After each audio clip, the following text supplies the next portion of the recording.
Mabuhay, Kamustika, welcome. How are you? This is Bob from Love Beyond the Sea. I have an interesting article I wanted to share with you here. It's called Philippines Passes Law to Tackle Anonymous Social Media Abuse. Now, I'll put this in the top of the comment section since I don't know how to show you the article here, but I'm going to read it for you. It's not very long, but I think it is kind of interesting.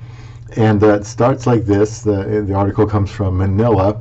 Philippines lawmakers have approved legislation requiring social media users to register their legal identities and phone numbers when creating new accounts, a senator said on Thursday in an ambitious move to thwart online abuse and misinformation. The bill is a rare push by a legislature to compel users to disclose details that would allow them to be traced in a country notorious for online trolling, disinformation, and use of anonymous social media accounts. Now, if you've had a YouTube channel like I have, it's possible you've not just been trolled, but you've been doxxed, where personal information is put out there that shouldn't be. And I think there's a lot of safety in the anonymity that people feel, and so I guess it's just getting carried away, and so they're trying to do something about that.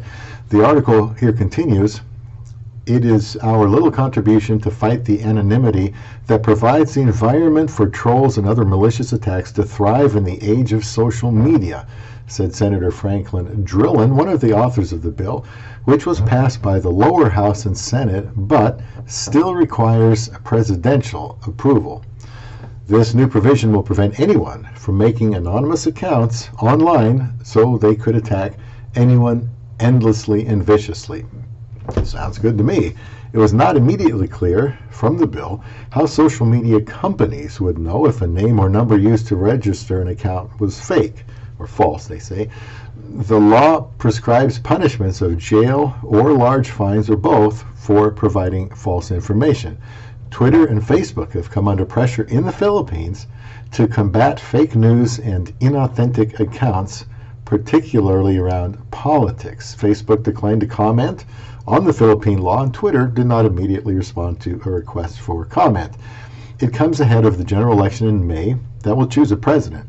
Lawmakers and thousands of political posts with social media set to be a key campaign battleground. A well-organized social media campaign was credited with catapulting Rodrigo Duterte to the presidency in 2016, and his critics say his supporters have ensured he remained powerful through use of trolls, influencers, and misinformation to discredit and threaten opponents. The president's office has rejected that and says it does not condone abuse of social media. Again, this article I will put at the top of the description box for you. It says the Philippines has one of Asia's highest number of smartphone users at 79 million if it's 110 million population. That doesn't surprise me. Most people I see out there, no matter who they are or where they live, have smartphones, it seems. And Filipinos top global rankings of most time spent on social media and internet each day, according to some studies. How about that? The bill, called the Subscriber Identity Module SIM Card Registration Act, also requires owners of all cell phone SIMs to be registered with operators. The country's 3 telecom firms welcome the bill, saying it will help prevent crimes such as text scams and fraud. So let me know what you think about that. Whenever I see trolls and misinformation and stuff like that, I think, well, something needs to be done about it. And it's not a law yet, but something has to be done. So that is in the works. Just some Philippines news I thought you might find interesting here on Love Beyond the Sea.